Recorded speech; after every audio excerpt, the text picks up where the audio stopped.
Hello, fellow Rebel Capitals. Hope you're well. I'm here with my good buddy and eternal bull, Steve Van Metre himself. Steve, thanks for coming on. And dude, what are you bullish about today? That's a good question. What am I bullish about today? I'll say I am bullish about the bond market, and to some degree, I'm bullish about commodities. I don't know about what your playbook says, but I think we're heading to a stagflationary recession. And the last thing I want to be bullish on is equities going into that. Okay, so stagflation. The first thing that comes to my mind is 1970s. Yep. And when I look at a chart of the 1970s, what's interesting to me is although we did have high rates of inflation during the recessions were all disinflationary. I think most people, that would come as a surprise. So as an example, in the first recession that we had in the early 1970s, you saw, that shaded area, let's say on a Fred chart, and then you see the unemployment rate really spike like we typically do in the middle of a recession. And once you saw that unemployment spike, you saw inflation come down. Now, I'm not saying deflation. Don't get me wrong, guys.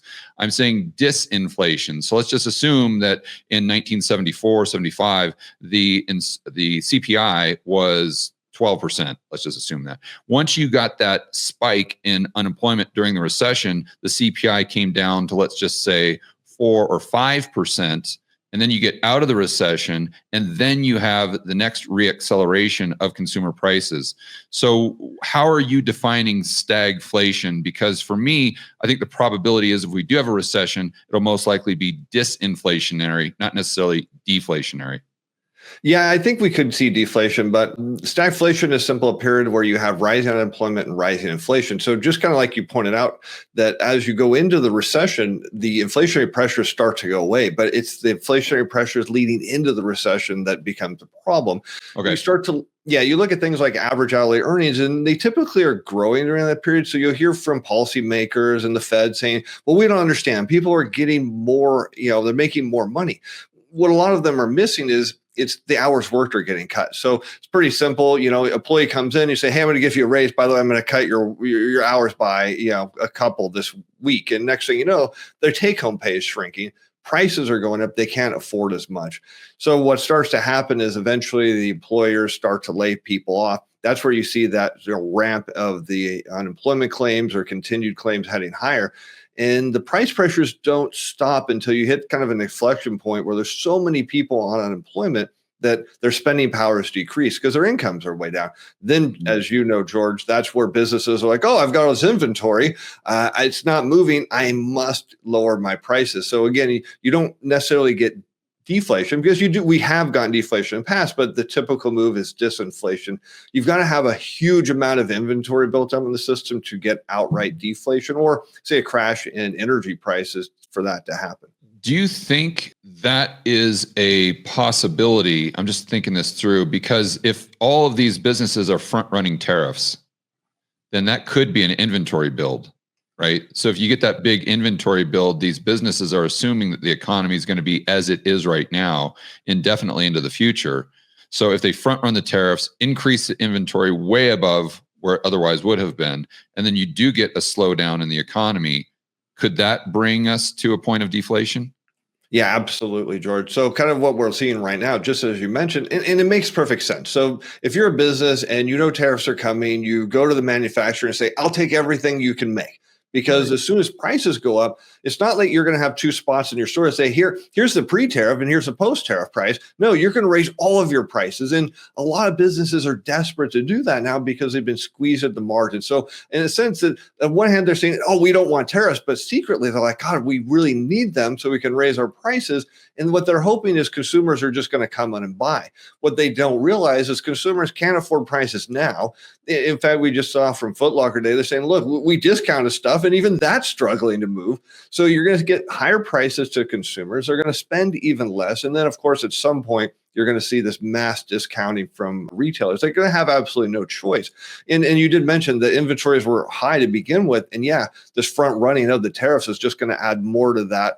And then consumers, of course, once the labor market breaks, their spending power is gone. And so, yeah, I do think initially you're right. We go back to, say, 1991, you go back to even the 80s, you go back to the dot-com bubble, global financial crisis. You get the same recipe. You get rising prices coming into the recession. You start to get a ramp up of unemployment, and then the whole thing breaks.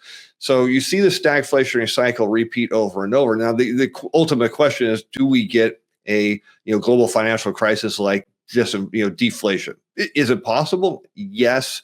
I don't know. I won't give you any probabilities, George, but I think there's going to be disinflation across the board, and there will be definitely negative price pressures on some things. We'll find out what that is, of course, when we get there.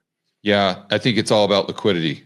If we have a liquidity event, then you're likely going to get deflation. If we do not have a liquidity event, say like 2001, where it's like a balance sheet recession, then a lot less likely.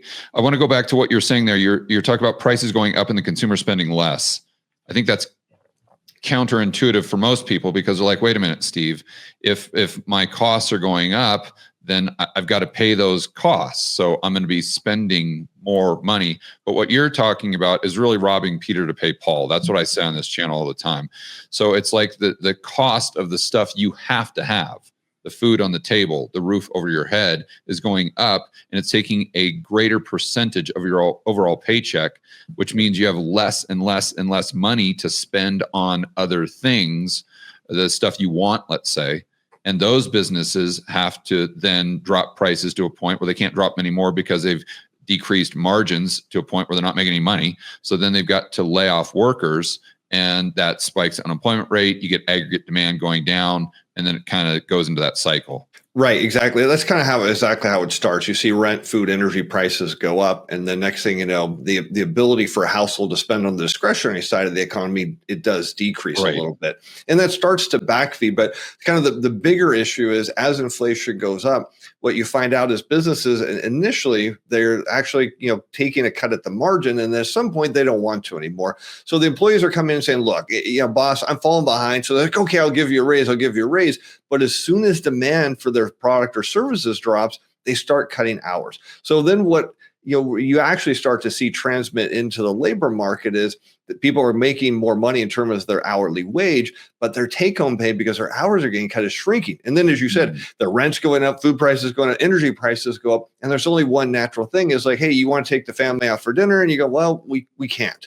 So you start to make little cuts here and there. Well, those little cuts start to magnify in the system. So somebody's restaurant business is a 20% decline. Well, they have no choice. They're going to lay some people off. They're going to cut hours. And then next thing, those people are going to have less spending in the economy. And it's going to just cycle over and over until you get to kind of where we're at now, is where take-home pay is shrinking, prices are rising. And next thing you know, demand, like you said, aggregate demand is plunging, in kind of what we're seeing in the retail space right now. And then next thing you know, everybody's being forced to lay off because we have too much inventory and we have a lack of demand. And, from a business perspective, is you don't want to close your door because you keep paying your employees. It's simple. You've cut all your expenses you can. And then when you can't cut anymore, you start to cut your workers. Hey guys, I wanted to take a quick break from the video to share with you a new investment strategy I've been using. Most of you know the cornerstone for my portfolio is physical gold. The problem is you always have a negative carry because you have storage fees. Same thing with silver. But I've actually found a way that you can be paid to own physical gold and silver. And here's the best part. You're not just paid an interest rate in fiat currency. You're paid an interest rate in more precious metals. Now, I know a lot of you are saying, oh, George, this sounds too good to be true. And it's exactly what I thought when I first heard about this. Here's the backstory.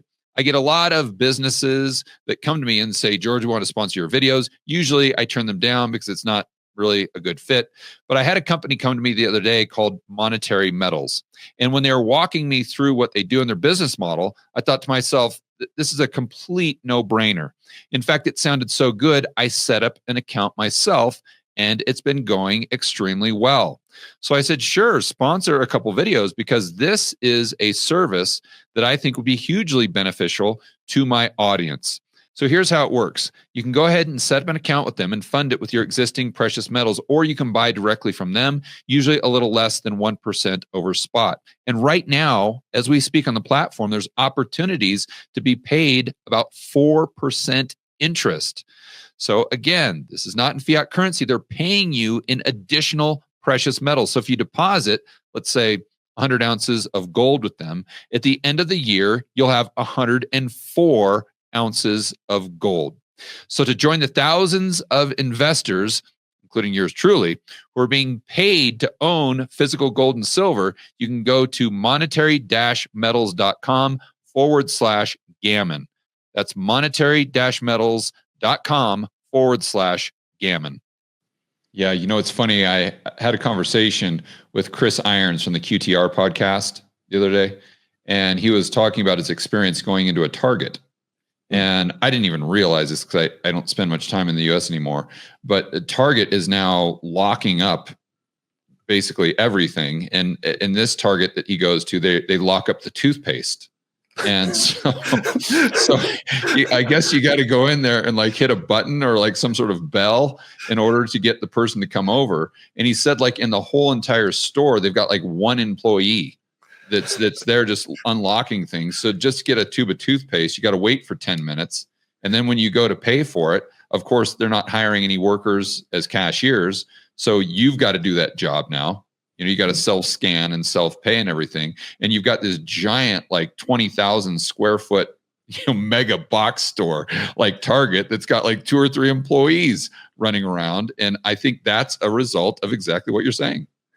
Yeah, it's just it's entirely a big mess. And so again, as consumers are forced to spend less, and you see weather effects. So coming across the United States right now, big cold front. Well, what's that going to do? It's going to cause utility bills to go up. So again, as you said before, you've got things you've got to spend money on, right? I mean, you can drive a little bit less, but you're still going to go to the gas station. You can cut eating out, but you still got to buy food.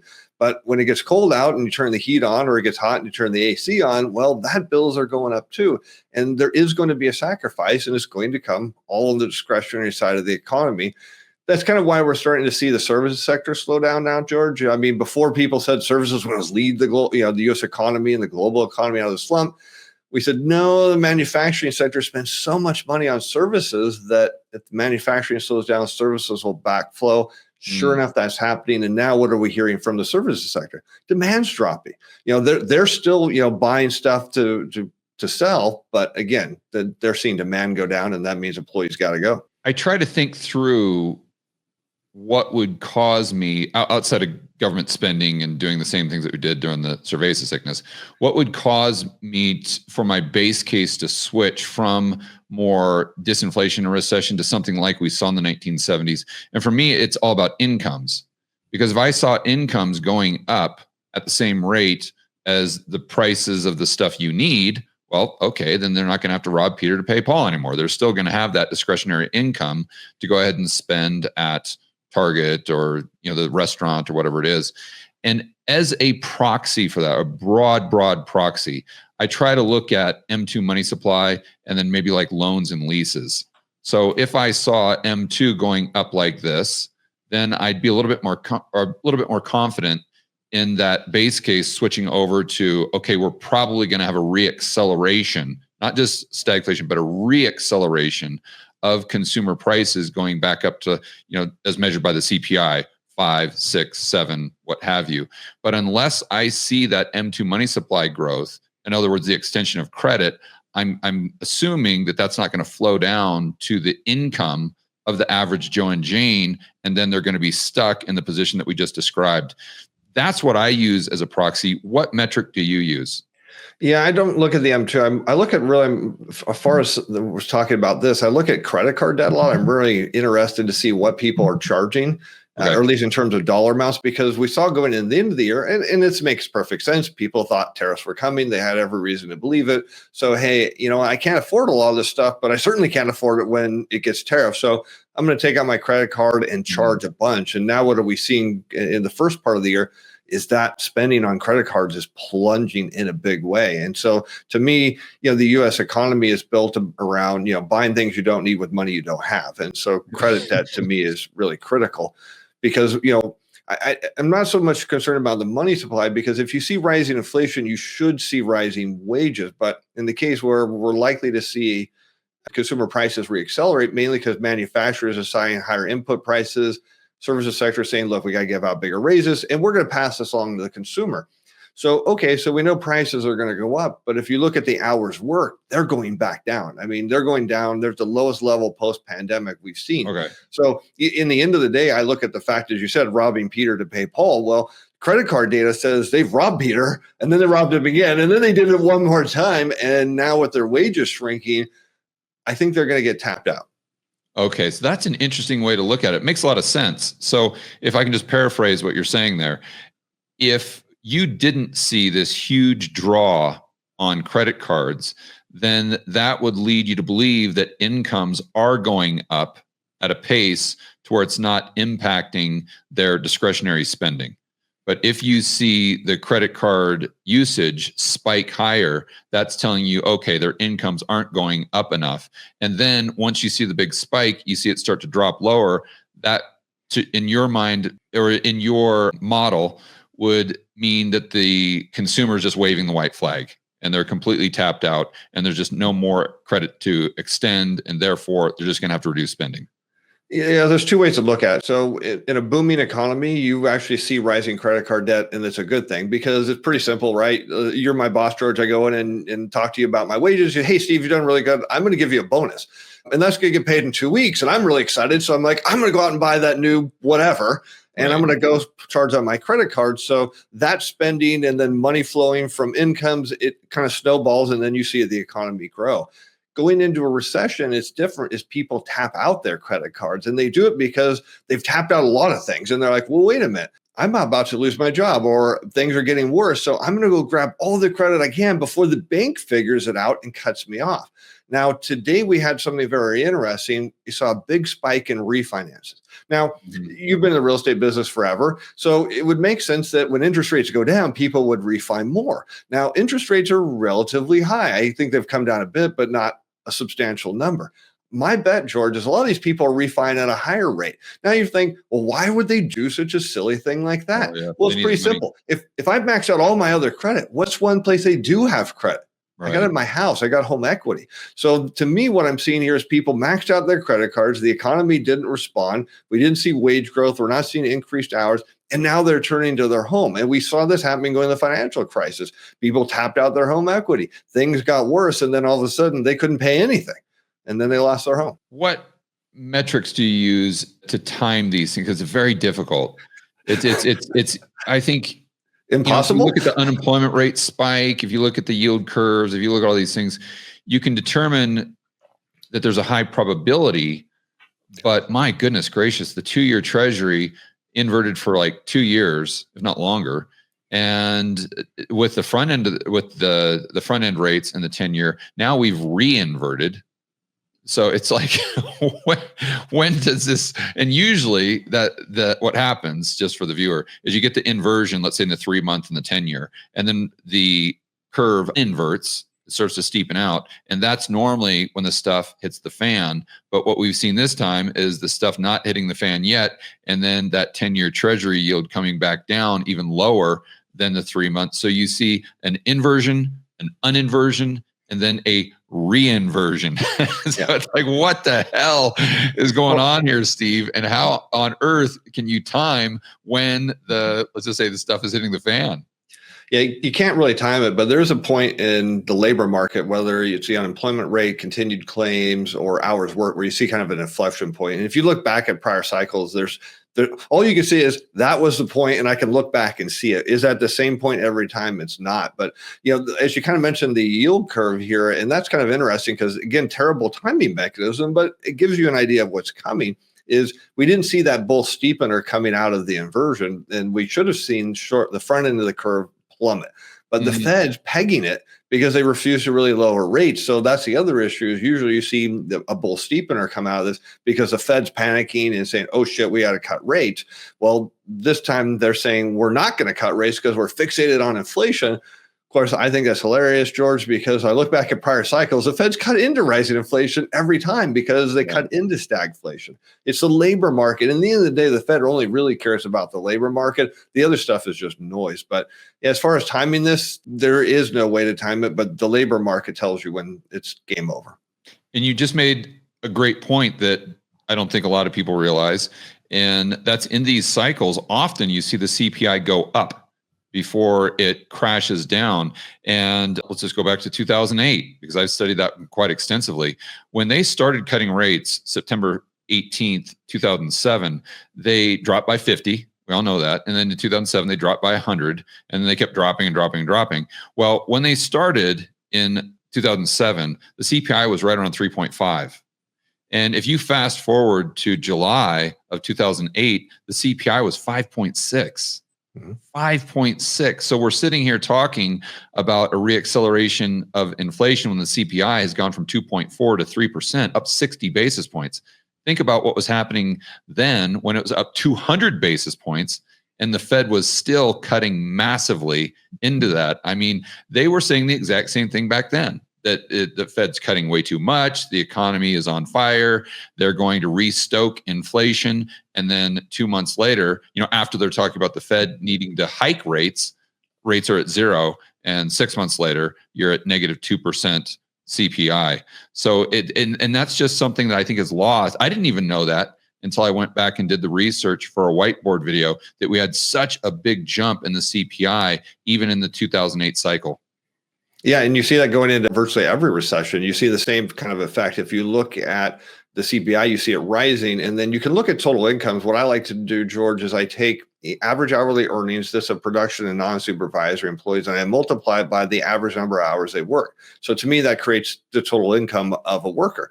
And what you can see is you get rising inflation, and then you get a peak in incomes, and then the income starts to roll over. And then it's like, okay, now the thing's going to break, because the next thing that starts to go is you start to see people losing their job. As far as the Fed, they got their dual mandate. They got inflation, they got the labor market, and pretty much they care about inflation when they think the labor market's strong. When the labor market goes, they could care less about inflation, because the bottom line is, and they'll tell you this, is it doesn't matter if inflation's going up. When there's enough people on unemployment, inflation will fix itself. The labor market fixes every inflationary cycle. And that's the thing is we hear from Powell, and we've heard from past Fed speakers, is we don't want a labor market recession. We don't want that. Well, no, because you can't fix it. Because cutting rates doesn't work, because in the end of the day, the idea behind cutting rates, as you know, is let's cut rates so people will borrow money, spend money, that creates money in the economy, and then it starts circulating, you get inflation and grow. But here's the problem, George. If I don't have a job, who's going to lend me money? You can make rates minus $1 million and it wouldn't matter a difference. And that's the problem, and exactly why you see during these cycles where inflation is rising into the middle of a recession, which it typically does, against an unwind of the labor market. Fed cuts rates, it makes no difference, because at that point it's game over and rates don't matter. Yeah, and a cutting cycle has never stopped a recession. That's what's bizarre to me. I mean, people always point to the mid-90s and say, oh, look, well, there's a Fed rate cutting cycle that didn't lead to a recession because the Fed got ahead of the decrease in economic output, or whatever you want to call it. And I'm like, okay, it's a little bit apples to oranges there, because now we have had the entire curve inverted. And back then, here's the thing, though. Back then, the Fed cut rates, but later on, they said we don't think that actually made a difference. We don't have no idea why the economy turned around, but we know it wasn't us. They actually did say that. Yeah, but I didn't even know that. But all those metrics that we have lined up today, and by the way, the unemployment rate, look at that in the mid 90s. That never went up. That didn't even trend up, let alone get that spike.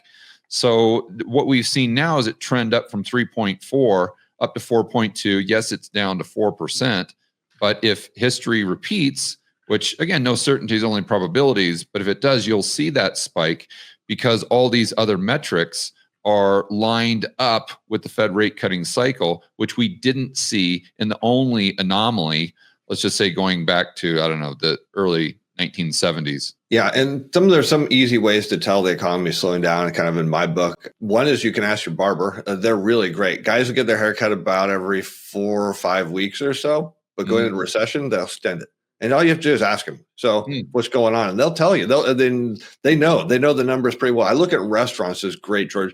There's times where things are booming and you go to your favorite restaurant and you can't even get a table, even though everybody knows you. There's no table, there's no seat at the bar, there's nothing. When you start walking into restaurants that you should have a reservation for, but you don't need one now because there's open seats, those are all signs that we're seeing a slowdown. So I see that happening right now as well. Stores are noting their slowdown. I just see it all over the place. But have we hit that inflection point? I think we're close. But in terms of the cycles, we see the same thing over and over again. But in the end of the day, Fed can cut rates all you want. The bottom line is more people on unemployment means their incomes go down. But as you kind of point out in the beginning of the show, you still have rent, food, and utilities, your energy costs. Well, those things just don't magically come down because you lose your job. But when your income drops down to the unemployment, whatever their pay, well, suddenly you've got to make all those bills, plus your credit card bills, plus your insurance costs, all the other things. And that means all discretionary spending completely out the window. When that hits, it just spirals out of control. Yeah. And in that scenario, the consumer or the average Joe that you were just describing that's in that tough position, is he going to run out to the bank and borrow money just because interest rates are low? No. And then is the bank going to look at the average Joe in that situation and say, sure, we'd love to give you a $500,000 loan for XYZ. So not only do you have the average Joe not able or not willing to take out a loan, you don't have the bank willing to give them the loan, even though interest rates are at zero because of the economic conditions. Well, that and the first thing on the application when you go to the bank is, what's your job? Oh, I'm on unemployment. Like, oh, okay, that's not going to work. And that's what's interesting today. When I woke up this morning, I was looking at the mortgage data and I saw this huge spike in refinances. I'm like, oh, like that's to me the red flag right now is that people are saying, hey, everything's slowing down. I'm going to go yank as much equity as I can while I can convince the bank that I could still pay it back. And I think that's what's going on here. So you could see things like that causing a spike in the M2, as you mentioned earlier, but that could still lead to a slowdown in the economy. I think it's a panic move because, again, the bottom line is don't have a job, you're not getting a refi. But we've seen this happen before. And then you start to think of, can we get another liquidity crisis or financial crisis? Well, you can, because you look at builders, biggest inventory since 2008. I mean, there's massive amounts of inventory. You've got people, maxed out their credit cards. You got consumer debt at record levels and at record high interest rates. So you've got all of this debt and you've got a massive slowdown in the economy. And George, I think a lot of it has to do with the baby boomers. They're going into the retirement and their spending has really dropped, and the pandemic didn't help. You start to think about, why is demand for vehicles going down? Well, it's real simple. If you got boomers who are now, not commuting to work because they're not going anywhere anymore. You got people working from home. Well, the inner cities, where people go, to commute to work. Well, people aren't driving as much, and boomers aren't driving because they're in retire.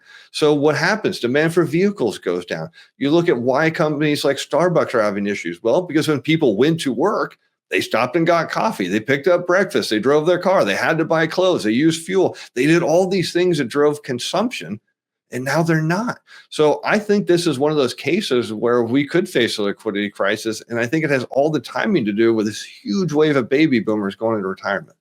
Yeah. It's funny you talk about the automobiles, because I was just doing a video yesterday on the Bureau of Economic Analysis, their report that came out on Friday, and with the PCE. And they noted that spending was down by $30 billion. I think it's 30.7 billion. And then they did a breakdown, and the number one thing that people stopped spending on was autos and auto parts. The shocking thing is the auto parts, right? Because if your car's broken, don't you still need an auto part? Yeah, I think you might. So it's telling us just how bad people, financially they are if they're not willing to even fix their car. But yeah, the demand for new cars, I expect that to absolutely plunge. Yeah, I mean, you see that with Mercedes and Volkswagen and so many of these even with Tesla, their sales are slowing down considerably. And going back to what you're saying there about credit being tight or the bank's not willing to lend if you do have a job. I remember Steve retiring in 2012, and I was the perfect borrower, right? You got the 780 credit score. I'd just gone out there and purchased a bunch of rental properties that I paid for in cash, by the way. And I had renters in every single one of these properties that were paying me $1,000, $1,200 a month. And back then, remember, interest rates were zero, and I'm the perfect borrower. And I go to the bank and I say, hey, can I at least get like a line of credit? Like, I don't even want a cash out refi, just a line of credit. And I was asking them for 40% LTV, 40%, which is nothing. Which is nothing, yeah, right? You 40%. default, I could sell that in a blink of an eye. Right. And the banks wouldn't even give me the time of day. Yeah. Wouldn't even give me the time of day, Steve. So my point there is, even if you do have a job, if the banks see increased risk, they're still not going to lend to you, regardless of what the Fed is doing with the front end of the curve or with quantitative easing. Yeah, isn't that interesting? Because the Fed lowers rates to get people to borrow, but the banks are in control of the system. And that's where I think we really get to what's going on here is we're in a credit-based economy. So how do you get new money into the economy? Well, the commercial banks create it when they lend, not the credit unions, not the regional banks. You've got to be a commercial bank. New loan, new money in the system. Now, at the same time, as that principal value of that loan's paid off, whether it's a monthly or however you're paying it off, that money's destroyed. So in the end of the day, you need a net creation of new money to get out in the economy, to move around, to power it. And yet at the same time, it's the banks who actually cause us to go into these recessions. You look at how it happens. Banks start seeing the economy slow down, and they look, and someone comes in, they're like, I don't know if I want to give you a loan because I'm not convinced you're going to pay it back. So they start tightening credit standards. And just kind of like you mentioned, you were a great situation to lend to, but they thought you weren't. But someone else comes in that has even more money and say, well, we'll lend to you because we think you can pay it back. But as the more they turn people away, the less new money is created in the economy. And that's the problem, because these bubbles that form, you need more and more money to fuel asset prices and keep the economy going. Banks start to tighten standards, which we see they're doing. The credit starts to shrink. And next thing you know, there's no turning back. There's nothing you can do at this point. And kind of that's where we're at now, is banks have been tightening standards. Consumers do want loans. Banks won't give it to them. So now they're going to their homes to get equity, which makes perfect sense. But once that's tapped out, now we're facing a real estate crisis because, go back to the global financial crisis. What happened? Builders had a lot of inventory. Things started to go wrong. They needed to sell them. They have the margin. So they start cutting prices. And then what happens? People on the other side, they start losing their jobs. Now they want to sell their house because they need to get out of their expensive payment. But now they're upside down because the builders have cut prices so aggressively. Next thing you know, you've got a financial crisis. So I look at the situation, you kind of start out the show asking, can we get to deflation? I think we can. It just is going to depend on how fast this thing snowballs. Yeah. And what do you think about the Atlanta Fed coming out the other day, where they dropped, they were at 2.3% as far as GDP now, that forecasting tool they have, and they just dropped it to a negative 1.5. And then everyone was talking about how, oh, well, nothing to see here, because that's all because of the trade deficit and front running tariffs. And then the very next business day, they came out and they drop it from negative 1.5 to negative 2.8. And who knows where it is when this airs, Steve? It could be at negative 10 if we continue on the trend. I saw that and I kind of laughed. I'm like, man, if that's true, it's certainly interesting, but they haven't really explained why they came up with that conclusion. So, but if that is true, I mean, it's a red flag in the economy, but I don't think that's showing up in any of the data that I look at. So maybe it's biased from the Atlanta Fed because they don't, maybe some of there doesn't like Trump. I could be. They did explain the drop. I didn't go back into the archives to read what they said about the 1.5 going down to negative 1.5, but they did explain going from negative 1.5 down to negative 2.8, and they threw it back to the PCE report from the Bureau of Economic Analysis that came out, where they saw that big decline in spending. Yeah, that would make sense. So, I mean, I find it interesting that PCE showed that big of a drop when we're not quite seeing that elsewhere. Usually, as you know, some of the high frequency data is far more interesting. But if this is all true and that number is right, and what the Atlanta Fed's seen is that's going to get worse, then it's going to be pretty staggering when that real number drops. So, based on everything you just said, I would assume you would be wildly bearish on commodities. Well, certain commodities I'm bullish. So why are you bullish on commodities? Like certain ag commodities, because why are we having these tariffs? Well, it's just create trade balance. And what's the one thing Trump's got to do? He told the farmers he's going to straighten things out for them. Well, what's every deal he's tried to do in the past just been like, all right, we'll let your goods in, but you got to buy our ag goods. So I think there's going to be some demand there for agricultural stuff. Now, which ones precisely, I don't know, but I'm a bit bullish on that. Particularly there's countries like China that need us. I mean, or they need the import of food. So if they can make a deal with us, they're going to buy from us. And I think that's what Trump's trying to do here is, hey, I'm going to put a wall up and then make you guys come to the table. And then we're going to renegotiate where you buy from us instead of, say, countries like Brazil or wherever else you're buying your goods for. So I'm bullish on that, but I'd be far more bullish on bonds here when this thing blows. Okay, so maybe more soft commodities than oil. Oh, not bullish on oil at all. I would not be super bearish on oil because, again, you look at people going on unemployment, their spending is going to go down, their use of energy is going to drop. And as you know, economic expansions are fueled by rising energy demands, and that leads to rising energy prices. But recessions, just exact opposite. So yeah, definitely soft commodities, not so much the hard commodities like energy. Yeah, and on that note, I just saw today that oil was down big again. I forgot where it is exactly, but it might be approaching like 65. And I know the CNBC types are blaming that on OPEC plus increasing production. But whenever I see those big, huge drops in oil, I'm always asking myself, okay, it could be supply side stuff, but is it more so demand side stuff? Yeah, I mean, it's definitely demand, but I also look at the fact that there was a matter of time before OPEC had to produce more because they can't get the price where they want it to be. They've cut supply, but eventually people are going to start cheating, right? As you say, you can rob Peter to pay Paul for only so long. And then at some point, some of these countries are going to be like, hey, look, we need money. We got a lot of debt. We've really racked up the bills. So what do? We pump. So at the same time, you're going to see more pumping to generate revenue against declining demand. So yeah, the fact that oil prices are going down to me is not a sign of economic strength. Now, in a booming economy, if there's a bit of a slowdown, you get a big enough drop in oil. Yeah, that matters because it frees up spending. At this point, I think for the U.S. consumer, it's way too late. Yeah, that makes sense. So what are your views on the dollar for 2025? Ooh, the dollar. That's kind of interesting. So ultimately, the dollar is a safe haven. So we get a crisis, dollar is going to go straight to the moon. Brent Johnson milkshake theory, that thing's going to go vertical. It always does.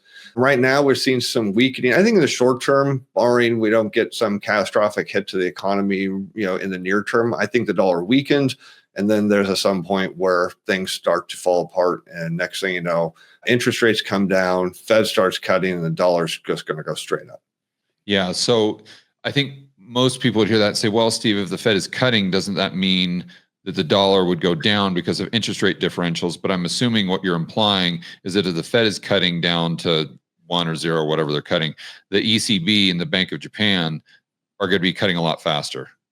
Oh, everybody's going to be cutting. It's going to be back. It's going to be back to zero. And everybody keeps saying it's not possible. And I'm like, people don't understand debt-based economies. And you can go back and look at through history, and you see like, okay, if rates are at 12% and you lower them, you start to create some growth, and then you go from 10 to 8. Well, we've been to 0 twice before. So the notion is, where do we have to go? Oh, well, is this time 2% going to work? Well, no, you've got to go down back to 0 to begin with, because the whole goal is I got to get these people that bought stuff at prior rates to refi at lower rates. And there's plenty of people that have super low mortgages. The problem is 0 isn't the answer. We actually need to be going negative, which the Fed can't do. We need rates to perpetually go lower. And it's kind of like the dollar. People say, well, the dollar doesn't hold its purchasing power. Well, it never was intended to. In fact, if the global economy is growing, you create more dollars, the dollar slowly loses value over time. If you want to protect your purchasing power, go buy something with your dollars. Go buy real estate or collectibles, artwork. It doesn't matter. Go buy something else. Same thing is true here. We're going to see, the economy slow down. We're going to see all of this start to impact everything all at once. And then next thing you know, the dollar is going to be the safety trade, and interest rates are going to come down. Bonds will be a safety trade. That's exactly what I expect to see. Yeah. And one of the reasons it is a safety trade is because of the strength, not the dollar, but the dollar network. I would strongly encourage viewers to not think of the dollar as a currency, but more so as a network that has just probably the greatest network effect that we've ever seen in human history. And it is true that the dollar loses purchasing power if your expenses are denominated in dollars. But what you also have to consider if you want to do a proper analysis is the actual utility of the dollar network. And there's just, unfortunately, and I don't like it, but there's just nothing that can really compete with that. Well, there's nothing, and worse, there's nothing even close to it. There's not even like a second best. There's just the dollar and nothing else. So, yeah, if you need to exchange something for something else, the dollar is going to be king. And the fact is, it's so widely used that people are going to run to the dollar as a safety trade because foreign central banks, as you mentioned, they're going to be slashing rates like crazy. And then they're all going to get down to zero. And next thing you know, there's going to be no result because we know there's going to be no result. So the question then becomes is if you do have cash, where do you want it? Do you want it in euros? Do you want it in renminbi? Do you want it in dollars? Yeah, you're going to want it. You're going to see things people like going to dollar. They're going to go to gold. Challenge with gold or anything like gold is you can't convert it very quickly compared to, hey, I can move my dollars in a snap, anywhere I need to. So the initial move is you'll see a flood into the dollar and, of course, into treasuries and anything that is backed by the U.S. government. Yeah, so long soft commodities and maybe TLT for Steve and Metre. There you go. Sounds good. All right, buddy. Tell the viewers about the YouTube channel. I don't know. I hope you got a podcast. I hope you're ripping the audio and turning that into a podcast, but tell them where they can find out more about what you do. Yeah, you can find me on YouTube at Stephen Van Metre and on Twitter at Metre Stephen. Hey guys, I'd like to personally invite each and every one of you to attend this year's Rebel Capitalist Live. This is the incredible conference I put on annually that helps you build a bulletproof portfolio. It helps you increase your personal freedom and liberty, and also it helps you increase the size of your network. In other words, you get to meet a lot of like-minded individuals, fellow Rebel capitalists. It's in Orlando, May 23rd through the 25th. Past speakers have included people like Robert Kiyosaki, Ron Paul, Peter Schiff, Mike Maloney, Lynn Alden, just to name a few. So to get your tickets ASAP and to find out who is speaking at this year's Rebel Capitalist Live, you can check it out at rebelcapitalistlive.com. And just a little quick insider information, if you get your tickets sooner than later, you can get a discount because as we get closer and closer to the event, the tickets go up in price. So don't wait. Go to rebelcapitalistlive.com right now and get your tickets. And I will see you in Orlando, May 23rd through the 25th.